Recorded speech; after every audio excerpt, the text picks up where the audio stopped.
trial brief.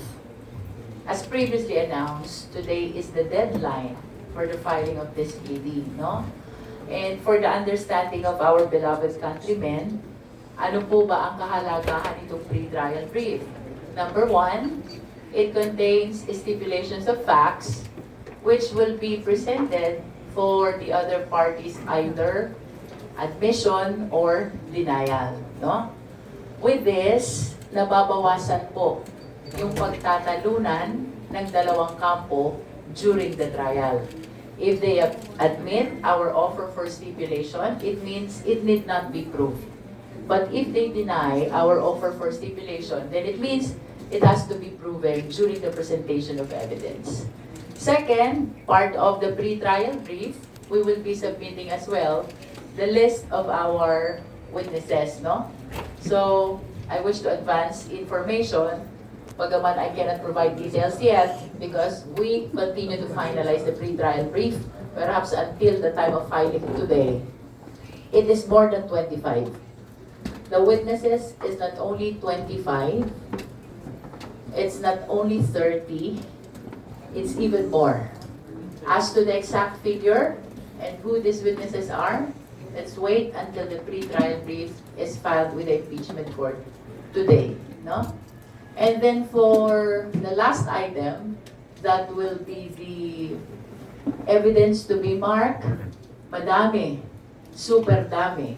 Because you know that there are two articles na talagang voluminous ang ating exhibits. That includes the allegations on confidential fund and the allegations on unexplained wealth.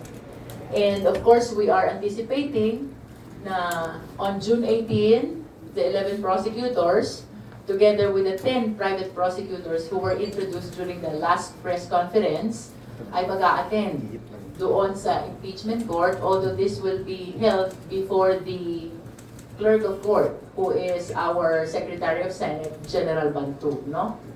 We wish to formalize as well during the pre-trial conference as to the position of the impeachment court, whether open rule will be adopted, no? Pag sinabi nating open rule, ibig sabihin, the subject matter of recross, can go beyond what was touched during direct and redirect, no? That means open rule. Otherwise, the cross or recross should be confined only to the subject matters which were touched during the direct examination and cross-examination. I wish to formalize as well on this upcoming pre-trial conference the possibility of us, the prosecutors and even the defense, to use Filipino language when the same is possible, because I understand that there are legal terminologies which are really hard to translate, no? This is because we understand that this is a constitutional process. This is not purely legal. What is at stake is the interest of the Filipino people. So it is our intention na lahat ng mangyayari during the impeachment trial should be understandable on the part of the ordinary Filipinos, no? And